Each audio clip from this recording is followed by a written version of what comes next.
In the interesting world of video games, there are some titles that achieve tremendous commercial success and critical acclaim, becoming an essential part of the culture at the time. Some games, however, despite being well-made, innovative and fun, simply don't get the attention that they deserve. There are over 3,000 games on the PS4 as of now, of which we take a look at merely 25 of the underloved, adult and ultra-violent ones in this marvelous gamers. Let's go! Shadow Warrior 2013. Shadow Warrior is a reboot of the popular 1997 game with the same name. Back then, it received commendable reviews, particularly for its heightened difficulty level, immersive stylized environment, and a memorable soundtrack. The 2013 iteration of the game seamlessly merges fast-paced gunplay with strategic swordplay, throwing in some irreverent tongue-in-cheek humor, as well as long-forgotten magical elements. The narrative follows Lo Wang on his journey to acquire a legendary katana, ultimately getting himself entangled with supernatural forces and in a war against magical as well as demonic entities. Shadow Warrior received overall positive reviews, although some critics felt that the game's sense of humor crossed the line at certain points. This overall success and popularity of the game led to a sequel in 2016. Shadow Warrior has a huge arsenal of weapons, from machine guns and revolvers to crossbows and rocket launchers, all with their respective upgrades. The star weapon, however, is the katana, which allows the player to slice, dice, and stab. Swordplay with the katana is incredibly fluid and filled with rich techniques and maneuvers, allowing for a lot of fun gameplay. The soundtrack of the game was described as both eerie and enchanting. Despite its share of criticism, Shadow Warrior remains a standout title due to its nostalgic blend of traditional shooting mechanics with modern innovations and the infusion of humor and supernatural elements, making it impossible to ignore as a revitalizer in the current gaming landscape. Killing Floor 2 2016. Killing Floor 2 serves as the sequel to the popular 2009 game Killing Floor, further refining its formulaic approach of wave-based attacks, an extensive array of weaponry, and a strong emphasis on teamwork. The Killing Floor series has gained popularity due to its addictive gameplay mechanics, impressive graphics and sound design, as well as continuous developer support through the introduction of new maps, enemies, and weapons. A standard match in Killing Floor 2 involves fighting through many waves of increasingly tough enemies called Zeds, who are horribly mutated versions of once human beings, with the match ultimately ending in a challenging boss fight. There are several classes of players, ranging from field medics, who specialize in healing, to demolitionists, who excel at causing explosions. The player gets to pick among various classes, also known as perks, as the game progresses and they gain experience points. There's also a diverse array of weapons, ranging from flamethrowers to assault rifles, while also incorporating deep gameplay mechanics such as bullet drop and variable recoil patterns. Killing Floor 2 also offers a cooperative multiplayer experience where teamwork and communication are essential for surviving the highest levels of difficulty in gameplay. All things considered, the game received good reviews for its combat mechanics and cooperative gameplay, while also earning praise for its developer support passionate community. Zombie Army 4 Dead War 2020. This game pits players against hordes of Nazi zombies in an interesting, twisted alternative version of World War II, originally a spin-off of the Sniper Elite series. Zombie Army 4 Dead War is an enhancement on its predecessor's formulaic approach of trying to innovate on its own cooperative gameplay mechanics while trying to maintain an interesting narrative with always some fun zombie slaying. Zombie Army 4 received praise for its engaging gameplay, brilliance in level design, and overall fun and immersive multiplayer experience. Although the game didn't innovate much per se, it was quite polished in its appearance as well as gameplay, not to mention the great post-launch support through the launch of various DLCs and community challenges. Zombie Army 4 at its core is about tactical shooting, wherein players must aim quite precisely, manage their ammo, and use cover wisely. There are loads of weapons in the game, with upgrade systems allowing players to improve weapon stats, as well as add special effects like electrifying their bullets. There are also various traps and explosives in order to create choke points and fortify one's positions. The boss fights in the game are quite challenging and often require teamwork in order to exploit the weaknesses of some massive demonic entity. Ruiner 2017. Ruiner has a cyberpunk theme to it and delves into a grim and gritty future where technology and corruption together have led to an inevitable dystopia. The game has a very unique visual aesthetic, along with fluid combat gameplay and deep narrative themes about revenge, identity, and human connections amidst technological alienation. Ruiner is set in 2091 and is basically a twin-stick shooter that prioritizes agility, precision, and overall strategic planning. There are lots of customization options, along with a host of interesting abilities, attacks, and firearms. Combat is intense, and the player can often feel outnumbered but never outgunned due to his or her vast arsenal of weapons. The visual style of Ruiner is quite striking, with cyberpunk influences, capturing the bleak yet thrilling atmosphere of the dystopian future. The LED helmet emoticons of the game's characters have become an iconic element in game design. The narrative themes of Ruiner, such as human augmentation, unchecked capitalism, and the decay of the individual individual are all interesting topics that have led gamers to think about the upcoming future in detail. Its fast-paced action and soundtrack led to a very interesting level of immersion that makes Ruiner a unique and niche gem in the realm of indie games.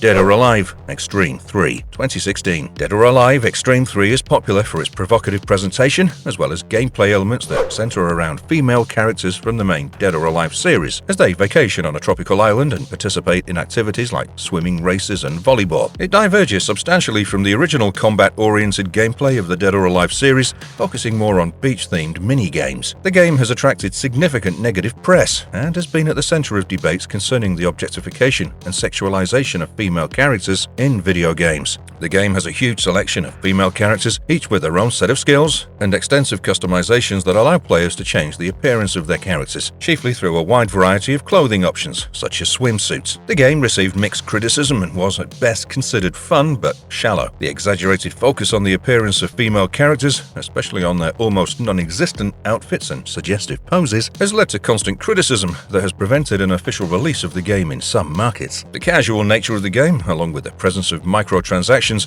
has led to a sustained fan base for the game, despite all the criticism it's received over the years. Dead or Alive Extreme 3 as a game is visually impressive, with a lot of high-quality character models and scenic locations. The lighting and skin texturing, mainly based on the Soft Engine 2.0 model, also came off quite well during gameplay, as did the animation.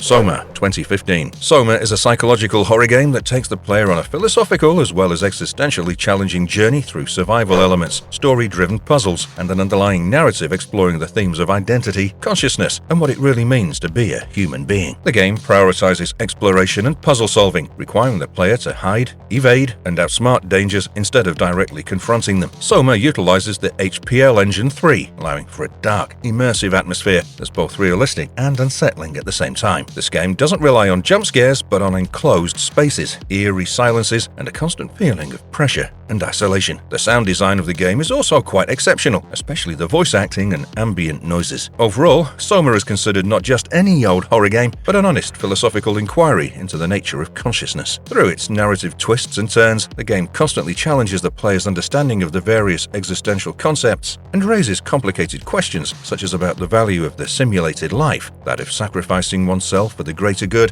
and so on. The puzzles in the game are quite well integrated and were well received upon release, especially because of the modding support that allows players to create their own custom scenarios. Overall, the experience of Soma was far beyond that of conventional gaming at the time, leading to a medium-sized but dedicated community of followers who still persist. Bullet Girls Fantasia 2018. This game became known for its unique blend of third-person shooter stuff, characters that were schoolgirls, and openly and overly sexualized content. Bullet Girls Fantasia extended its setting from the school environment of the previous games in the Bullet Girls series to include fantasy elements such as dragons and magic. Its provocative themes attracted a lot of attention at the time, especially its interrogation training mode, wherein female characters are put in compromising situations. Bullet Girls Fantasia is visually colorful and has a very anime-like aesthetic, wherein the character models are quite well rendered. The game's light-hearted tone, fun gameplay, destructible environments, and elements of fan service received some praise among the barrage of criticism for its sexualization of young women. This controversial game has been the subject of various ethical and moral debates, and has triggered discussions of the appropriateness of certain content in video games. Bullet Girls Fantasia, overall, received polarizing reactions from the world at large and stands as a testament to the broad and often divisive spectrum of content available in the video game industry today. Fist of the North Star Lost Paradise 2018. This action-adventure game is based on the popular manga and anime series called Fist of the North Star and stands out as a unique adaptation of a very classical source material while combining various elements of RPG, action, and open-world exploration. There's a heavy focus on combat in Fist of the North Star Lost Paradise. Set in a post-apocalyptic world, the fighting system is quite fluid, with a good range of attacks, combos, and special moves. Finishing moves can be quite cinematic while remaining faithful to the source material. The narrative of the game combines existing storylines with arcs created specifically for the game, creating both a nostalgic atmosphere but an avenue of new, fresh content. Upon release, Fist of the North Star Lost Paradise received positive reviews, with critics praising its faithful adaptation, solid combat mechanics, and varied open-world settings. There are various RPG elements as well, like skill trees, allowing the player to customize while roaming inside an open-world design, offering side quests and minigames among other activities. The visual style of the game blends realism with a stylistic side of things, aiming to bring about dramatic or exaggerated expressions of the anime into a 3D environment. The character designs and overall look have been greatly faithful to the source works. Let It Die, 2016. Let It Die is a free-to-play action video game that fuses together the roguelike genre with the hack-and-slash genre, creating a unique and twisted experience as well as challenging and immersive gameplay. The game lets the players control customizable avatars called fighters, whose goal is to reach the top of a particular tower whose layout is not fixed. The tower is also filled with the avatars of players who have previously died, called haters, resulting in a very unpredictable element as far as gameplay is concerned. Upon release, Let It Die received praise for its high difficulty, unpredictability, and unique narrative and aesthetic elements. It's been criticized for its repetitive and grindy nature, something that can be avoided using microtransactions. The roguelike elements of the game imply that death is a more frequent and expected part of the package. When a player dies, the fighter becomes a hater, and they have to pay to either resurrect their fighter or defeat them with a new one in order to recover the equipment. The survival elements of the game imply a shortage and constant scavenging of food and health items, as well as crafting materials. Let It Die manages to stand out through its quirky humor, genre building, and defining activities, as well as its overall compelling experience.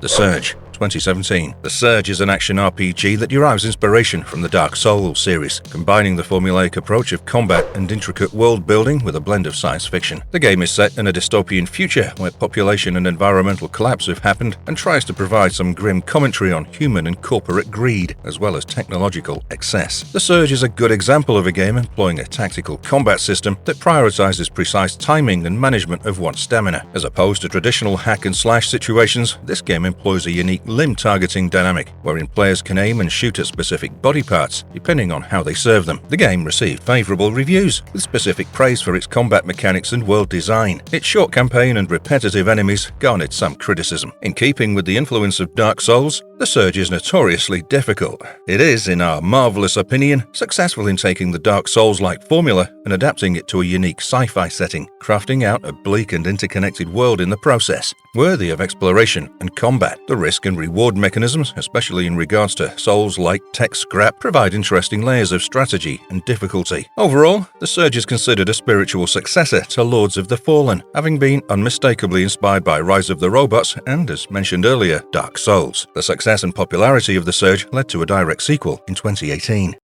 Summer Lesson, 2016. This is a virtual reality VR game built for the PlayStation VR with the aim of stimulating the experience of one-on-one tutoring. Summer Lesson discards conventional gameplay mechanics like combat or puzzle solving, instead focusing on interaction, relationship building, and overall immersion. The game has generated some controversy because some people find the intimate one-on-one nature of the game too unsettling. The game's meticulous attention to detail has raised ethical questions about the potential for virtual relationships to interfere with or even replace real-life ones. Summer Lesson is technically quite impressive. Its voice acting, background sound, nuanced facial and body language, as well as its overall level of immersion have been heavily praised. The game has garnered some criticism for lacking broad and dynamic gameplay elements. Despite the technological detail, players are essentially stuck in the room where the lessons take place. This passive VR experience has not been equally enjoyed by all. Summer Lesson has had a significant cultural impact and renewed interest in exploring what VR can offer beyond conventional gaming experiences. Catherine, Full Body, 2019. This puzzle platformer has elements of psychological horror in it and is a remaster of the 2011 game Catherine. This is essentially an enhanced and expanded version of the game, including new story arcs, different puzzles, and varied gameplay features. In essence, the game explores themes of love and self-doubt, navigating the complexities of relationships within a surreal nightmare. Catherine Full Body blends two sorts of gameplay: social stimulation during the day and puzzle platforming at night. There's a lot of symbolism in the game. The nightmares in particular serve as symbolic representations of the player's inner turmoil. The player is faced with making various choices, each representing a different life path and philosophy. The visuals of the game have been inspired by anime, but have a more dark and mature twist. The game's music is a standout element, combining classical music with more modern, eerie sounds, creating an overall unsettling atmosphere that's perfect for the story and gameplay. Catherine Full Body received praise for its storyline, characters, and puzzles. Its take on relationships and handling of moral questions was deemed mature, although some social depictions were criticized. The game continues to have a dedicated following and is often cited as a game that broke away from conventional methods of storytelling in order to provide a specific, thought-provoking, adult-oriented experience. The Hong Kong Massacre, 2019. The Hong Kong Massacre is a top-down twin-stick shooter that's set against the gritty 90s background of Hong Kong. having been heavily inspired by classic action movies, especially those of filmmaker John Woo. The game, in essence, is a fast-paced action shooter focused on killing all enemies in a level as quickly and stylishly as possible. Gameplay overall is heavily skill-based, requiring quick reflexes, precise aiming, and some strategic planning. There are several gameplay mechanics in the Hong Kong Massacre that enhance the experience. The first is slow motion, or the ability to dodge bullets and perform complex takedowns. Then, there are destructible environments that enhance the level of realism and immersion in the game. The visuals have a neo-noir aesthetic, maintaining a retro, pixelated charm similar to older arcade-style shooters. The game has been well received due to its fast, primal sense of action, similar to classic Hong Kong action cinema. Although the lack of a concrete story was criticized, the controls and core mechanics of the game received a lot of praise. The Hong Kong Massacre has often been compared to Hotline Miami, although the latter moves more into psychedelic visuals and a complex story, while the former is fairly straightforward, following a movie template. The heightened level of difficulty and focus on skill-based gameplay against the backdrop of the action-packed, gun-blazing Hong Kong scene make the Hong Kong Massacre quite fun to play. Shadow of the Beast, 2016. Shadow of the Beast is a side-scrolling action-adventure game that's the reimagining of the 1989 classic of the same name, which is remembered for its great atmosphere, moody soundtrack, and notorious difficulty. The aim of the 2016 version is to recapture the essence of the classic while offering updated visuals and gameplay mechanics. The combat system of the game is designed to be accessible but deep, ultimately rewarding players who master the timing and sequence of various attacks. The visuals of the game have taken a significant leap, creating a rich and detailed world full of delicate design, magical creatures, and moody settings. The orchestral arrangement of the soundtrack also adds to the intense atmosphere of the game. Shadow of the Beast, the 2016 version, received mixed responses. There was heavy praise for its visuals, combat system, and sounds, while there was criticism for its short length and lack of depth in platforming. Its nostalgic value in trying to bring a classic back to life using modern hardware didn't go without appreciation. The legacy of the game is in its attempt to reinvigorate an old classic, with many players and developers learning from and taking note of the successes and mistakes that this game made in order to bring more classics back to life in the future.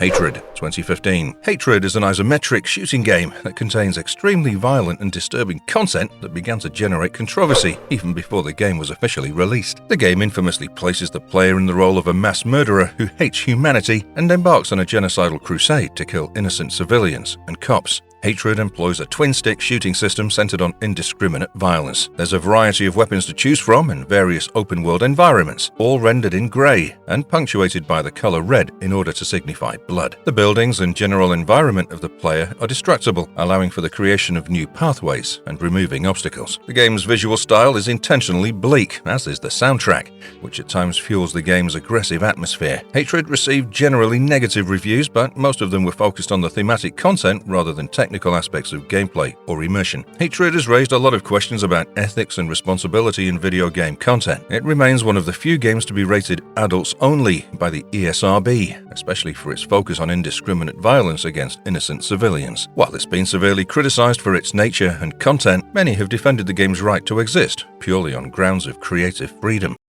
Strafe, 2017. Strafe is a nostalgic reminiscence of glorious 90s shooters like Doom and Quake. The game combines old-school game design philosophies with new-age technologies in order to attempt to create a fast-paced and no-nonsense experience. Strafe forgoes conventional storylines and character development in favor of pure action. The combat is intentionally simple, relying more on fast reflexes than tactical planning. In a nod to 1990s shooters, the game encourages aggressive forward movement. Strafe is a difficult game where death is permanent and the player starts over at the beginning of the levels, which are procedurally generated, making their layout slightly different each time. This punishing yet rewarding experience makes the game more addictive and overall immersive. The visual style is retro, with pixelated enemies and environments paying homage to the limited hardware capabilities of the 90s. There are some graphical embellishments such as dynamic lighting and particle effects, striking a balance between the old and new. The sound is also retro-inspired while being punchy and exaggerated to suit the gameplay. Strafe received good reviews for its fast-paced gameplay and nostalgic appeal, as well as its unpredictability and challenge. Its lack of polish and occasional bugs received some criticism. The question of high difficulty being an outdated concept of yesteryear's games also arose in this debate. The existence and popularity of a game like Strafe is a testament to the enduring appeal of old-school shooters. Succubus 2021. This game is a spin-off of the game Agony, made by the same studio, MadMind, and is set in the same universe, which is a graphic reinterpretation of Hell. The game has managed to generate both fascination and controversy due to its various elements. The environment is an uncompromisingly graphic portrayal of Hell, filled with nightmarish landscapes, horrifying enemies, and demonic architecture. There's explicit gore as well as sexual content, pushing the boundaries of what can be acceptable in terms of video game visuals. The high-quality lighting and texture effects create an environment well supported by the game's intense and exaggerated soundtrack, as well as voice acting. Succubus received mixed reviews, although its combat mechanics received praise for their fluidity and responsiveness. Some critics have indeed appreciated Succubus's unapologetic commitment to dark, violent, and intentionally adult themes. All in all, Succubus remains a memorable game, less so for the degree of freedom it offers in terms of gameplay mechanics and more so for its role in pushing the envelope in terms of what is acceptable and tasteful as far as video games are concerned. Mother Russia Bleeds 2016. Mother Russia Bleeds is a side-scrolling beat-em-up video game designed as an homage to classic arcade beat-em-up games like Streets of Rage and Final Fight. The game takes players into an alternate, gritty USSR that's full of violence, political unrest, and drug abuse. It seeks to recapture the joy of old classic fighting games while injecting its own flavor of controversial themes and stylistic presentation. The combat in the game is intentionally old school with some updated elements. There's a specific mechanic that allows the players to extract a mysterious substance from fallen enemies, or to find it in specific spots, allowing the player to significantly boost combat for a limited period of time, tying into the themes of drug addiction and societal decay. The player uses fists, melee weapons, and firearms in classic beat-em-up fashion. Mother Russia Bleeds employs pixel art reminiscent of the 16-bit era, but detailed enough to be able to depict gore and violence. The overall visual aesthetic is dark and chaotic, while the electronic chiptune music is both nostalgic and tense. The game, while tackling themes of social inequality, corruption, and drug abuse, pushes the boundaries of video games, making players uncomfortable at times through explicit content and imagery. While some critics have praised its bravery and social commentary, others have called its explicit content wholly unwarranted. Mother Russia Bleeds manages to make a brutal and distinct mark of its own while paying respects to the classic fighting games of eras gone by. Hellblade: Senuas Sacrifice 2017. This action-adventure game, designed as an indie AAA title with a small development team, stands out for its psychological and emotional narrative. It's set in a dark world inspired by Norse and Celtic mythologies. Hellblade: Senua's Sacrifice gives the player the role of Senua, a warrior who's suffering from psychosis. From the very beginning, the game doesn't shy away from tackling with mental illness, using Senua's condition as a gameplay mechanic as well as a narrative device. The combat in the game is relatively simple, relying on masterful blocking, dodging, and counter-attacking. There are several puzzles that are interwoven with Senua's mental condition as she experiences hallucinations, hears voices, and battles demons in her journey. There's a permadeath mechanic in the game that warns of dying too many times, leading to losing all progress, and is represented by a creeping darkness on Senua's arm. The game's received a lot of praise for its visual and audio design. The Unreal Engine 4 is greatly utilized to create stunning graphics, especially Senua's facial expressions that help players connect with her character. The audio even makes use of binaural beats to simulate the voices that Senua hears in her head in order to create an overall immersive experience. Hellblade: Senua's Sacrifice's nuanced and empathetic portrayal of mental illness also received a lot of praise from critics and players alike. This game remains a boundary-pushing one that's a testament to the emotional and psychological depth that video games can explore. Code Vein 2019. Code Vein is a notoriously difficult game with complex mechanics, not unlike Dark Souls, but it distinguishes itself with its anime-inspired art and storytelling. It takes players into a post-apocalyptic world filled with vampires called revenants and other monsters that roam about. The combat in the game is strategic and challenging. There's a variety of weapons, from great swords to bayonets, all needed to adapt to various scenarios while being encouraged to dodge, parry, and block in order to survive. The character customization in the game is quite extensive and provides great tactical depth. Code Vein has characters that are designed to look like manga, an aesthetic choice that pleased many but put off some. The dreary environments are well detailed and quite varied, while the orchestral music consisting of rock elements enhances the atmosphere of tension and hopelessness. Code Vein received praise for both the depths of its combat mechanics and character customization, as well as for the inclusion of AI companions. It was criticized for its convoluted storytelling and lack of polish. The game isn't groundbreaking, but it's managed to carve out a niche for itself in a crowded market with an active modding community, promising an overall dense and rewarding experience. Onrush 2018. Onrush is a vehicular combat racing game that attempts to revitalize the genre by focusing less on finishing first and more on team-based, action-packed gameplay. It takes the essence of off-road racing and injects it with chaos and creativity. Onrush is about skillful driving and smart teamwork, while having fun in the chaos that's generated in the process of earning boosts, performing stunts, and taking out opponents in a fiery spectacle. There's a wide range of vehicles, from fast motorcycles to gigantic trucks, each with their own set of advantages and suitabilities for certain stunts. Boosting is the central mechanic of the game, leading to a further supercharged rush ability. Onrush is made of bright, colourful visuals that complement its over-the-top nature. The visuals are variedly designed, almost to the level of caricatures, and are easily recognisable even in the midst of utter chaos. The soundtrack is also an energetic and complementary mix of electronic and rock music. Onrush received favourable reviews for its unorthodox approach, emphasis on teamwork, and its multiplayer, which was clearly designed with online competition in mind. Although not a massive commercial success, Onrush, by virtue of being daring and unconventional, has influenced the conversation around the vehicular combat genre, pushing it far beyond the scope of traditional lap-based racing. This game is a reminder that interesting innovation within a genre is always possible and needed for the future evolution of video games as a whole. Agony, 2018. Agony is a first-person survival horror game that's extremely dark, graphic, and contains disturbing subject matter.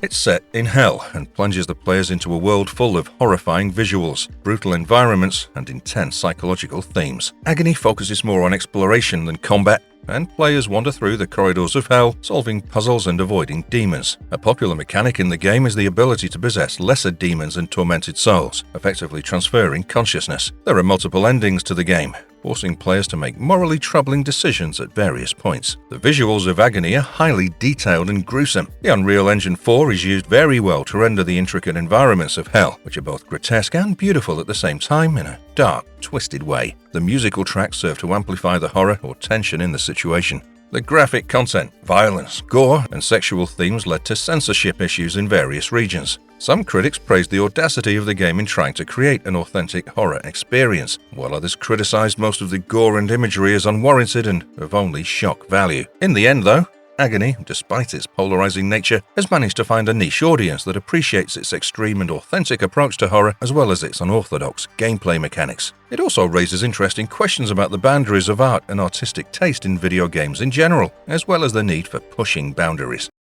Akibas Trip, Undead and Undressed, 2013. This game is centered in Tokyo's capital for otaku culture, Akihabara, and has gained a cult following for its sense of humor and faithful recreation of the geography and subculture. The combat system in the game is quite unconventional. The player, as well as the enemies, is basically a vampire who feeds on social energy rather than on blood. Thus, sunlight is a big vulnerability for enemies, and the objective is to strip them and expose them to sunlight. Thus, attacks consist of high, medium, and low attacks that take away an enemy's clothing. The player forms various relationships across Akihabara, leading to different endings based on player choices. Akibas Trip, Undead and Undressed captures the busy and bustling atmosphere of Akihabara quite well. The use of bright colors and detailed textures creates a very immersive experience. The audio, with ambient sounds and J-pop tracks, also adds to the experience of being there in Akihabara. The game received a lot of praise for its technical aspects, but also received a lot of criticism for its sexualized content, especially its stripping mechanic, which was regarded as all-around distasteful. This game doesn't shy away from showing the eccentricities of otaku culture, including the bad and weird aspects. Despite not being a huge commercial hit, Akibas Trip, Undead and Undressed has gained somewhat of a cult following, leading to a sequel in 2016, although that game differs significantly in terms of tone and gameplay. Wanchanbara Z2 Chaos, 2014. Wanchanbara Z2 Chaos is an action hack-and-slash game that's a part of the long-running Onichanbara series. It combines elements of supernatural horror and intensive combat with an exaggerated portrayal of gore and sexuality. The core element of the game revolves around its fast-paced hack-and-slash combat system, wherein the player can switch between characters, each of whom has unique fighting styles. There's an extensive combo system that rewards stylish and efficient combat. There's also a blood meter allowing the player to ultimately perform devastating finishing moves with untold destruction, but at the cost of their health. A wide range of weapons are also accessible, depending on the type of enemy wave about to arrive. The visual style of Onichanbara Z2 Chaos is tongue-in-cheek and intentionally decadent. The characters are barely dressed, and the game definitely doesn't shy away from blood, gore, or dismemberment. The audio, being a mix of electronic and rock, blends in well, especially the sound effects of the groans of the undead. Upon release, the game received a lot of praise for its fluid combat system and sheer fun factor. The main criticism was aimed at its portrayal of female characters. Something that also garnered criticism was the game's unapologetic celebration of violence and gore. Despite all this, Wanchanbara Z2 Chaos represents a certain subgenre of video games that appeals to and caters to a specific audience that doesn't take the game too seriously and will fight for its existence. Mitsurugi Kamui Hikai 2013. This is an indie action game that's focused on fast-paced combat in the style of arena games. There's a combo system that allows players to chain together their attacks, while a ranking system ensures depth and replayability. Players control a young swordswoman named Misa in a 3D arena, using a combination of special abilities and defensive maneuvers as well as light and heavy attacks. The control scheme of the game is easy for the player to master. In an interesting move, the player's health recovery is tied to their ability to remain in a defensive stance to be able to meditate, leading to a more balanced approach in combat. The visuals of the game are anime-inspired, while the soundtrack is fast and electronic. The depth of the combat system was praised by critics and players alike upon release, but its sexualized representation of female Japanese warriors received backlash, especially from the Japanese media. Mitsurugi Kamui Hikai was originally developed as a self-published game called Doujin in Japan, but ultimately gained enough popularity to warrant releases on mass platforms. The legacy of the game thus lies in the opening up of discussions of the global reach of such Doujin. Mitsurugi Kamui Hikai has often been called a game that knows exactly what it wants to be and executes those ambitions quite well, leading to a niche but dedicated audience. Marvelous verdict. The legacy of underrated adult and ultraviolet games is complicated. The cult following that some of these games have amassed is no mean feat, leading to at least an indirect influence on other, even major titles and game developers. There's often a critical re-evaluation of some of these games much later in time, giving them the recognition that they initially deserved. Emulators and remastering, apart from a change in industry trends and gaming philosophies, have breathed new life into some of these older and more controversial games. Overall, it's best not to take any game too seriously and play just for fun, with all the learning coming as a bonus. That's it for this video. See you all in the next marvelous one.